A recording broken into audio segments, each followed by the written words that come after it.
Qui dit mois de février dit mois du romantisme et de la Saint-Valentin. Et qui dit Saint-Valentin dit surtout film romantique cucul la praline à la télé. Ouais. Alors, vous avez déjà forcément vu des films romantiques, hein, que ça soit pour tirer votre coup, oui bah fais pas genre, hein. Oui. Ou soit alors de votre plein gré. Mais dans ce cas dernier, je juge absolument pas, hein. Chacun est libre d'être masochiste s'il en a envie. Oui. Ah oui maître, mets-moi des comédies romantiques, mets-moi des comédies romantiques maître. Ah oui maître, ah oui maître. Et du coup je me suis dit que j'allais faire la même vidéo que pour les téléfilms de Noël, c'est-à-dire lister les clichés des films romantiques. Et d'ailleurs si t'as toujours pas été voir la vidéo sur les téléfilms de Noël, bah tu vas aller la voir, hein? Merci. Attention, pour la compréhension de toute la vidéo, nos protagonistes s'appelleront respectivement Vanessa et Kevin.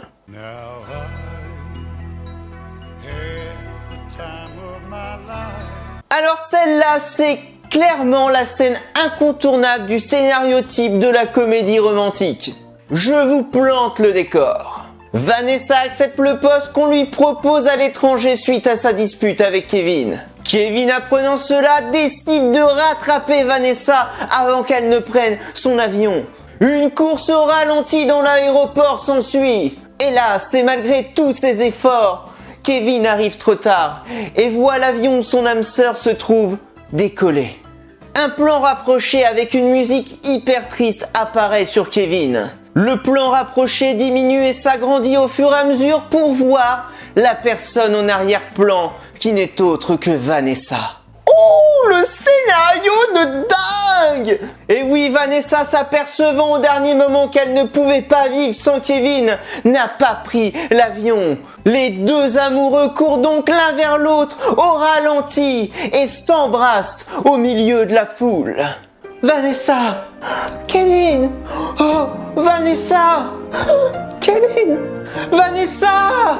Oh, mais baiser, putain!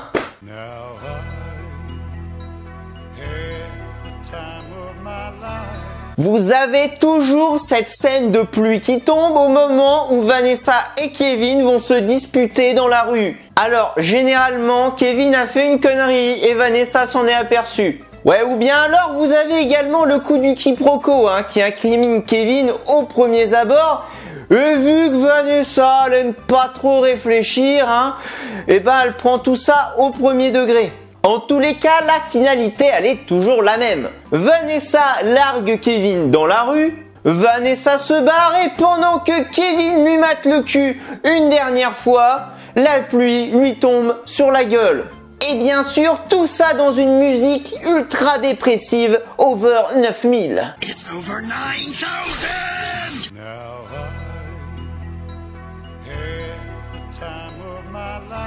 Alors, généralement sur ce cliché, on se trouve sur la première partie du film, bien avant que Kevin et Vanessa ne se disputent. Nos deux tourtereaux sont heureux ensemble, pas de pluie à l'horizon, tout respire l'amour.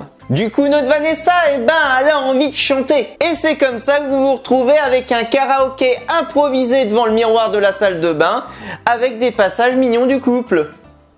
La la la, t'as rien compris. La la la, et je suis comme une boule de flipper qui roule.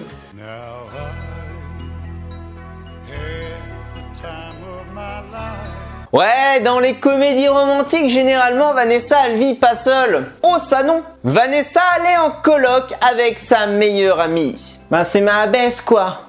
La nana avec qui elle fait absolument tout, à tel point que tu te demandes si elle sera pas présente quand Vanessa et Kevin vont baiser pour la première fois. Ah, et point le plus important, cette grosse connasse ne supporte pas Kevin et fera tout pour que Vanessa ne finisse pas avec.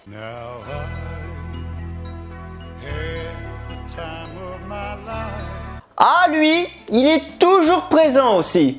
Généralement, le moment où Vanessa va commencer à douter de Kevin, il va apparaître tel un connard masqué. Alors, la plupart du temps, Vanessa le rencontre lors de son boulot, hein. Généralement, le mec, il est ultra beau gosse, il a un métier qui fait rêver, donc style chirurgien ou auteur à succès. Et surtout, il est blindé de thunes.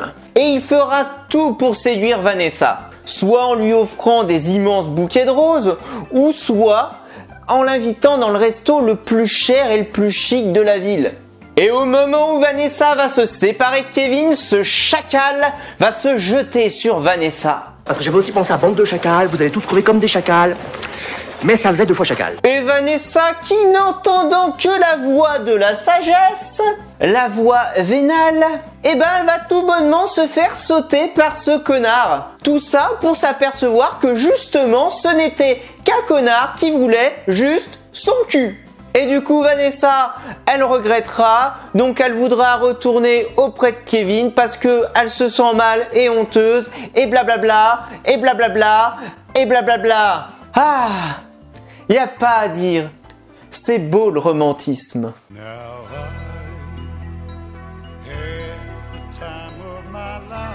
Allez, je vais terminer sur le générique de fin. Ça tombe bien, c'est la fin de la vidéo. Alors, vous avez jamais remarqué que le générique de fin de ce genre de film, c'est toujours avec une musique très entraînante qui respire la joie de vivre. Alors qu'on est d'accord, hein, les 3/4 du film, à part te montrer la tristesse, des pleurs, la pluie, une rupture, on n'est pas franchement sur quelque chose de joyeux. Limite, je pense que le réalisateur de ce genre de film veut te faire passer un message. Vous avez passé un bon moment avec nous. Et n'oublie pas, reviens dépenser ta thune pour notre prochain film. Moi perso, j'attends toujours la comédie romantique qui commence par le rendez-vous Tinder avec le traditionnel resto à la pataterie et qui se termine avec un plan baise le soir même avec le petit verre de vin à 4 € la bouteille. Là, on serait dans le réalisme. Oh, et fais pas genre, hein. Tu sais très bien que c'est vrai. Là, je vais avoir un voisin qui va passer par la fenêtre, il va rien comprendre, il va voir un mec en train de se filmer et en train de se fouetter avec un câble de prise murale d'antenne. Voilà, c'est n'importe quoi, ça ne veut rien dire.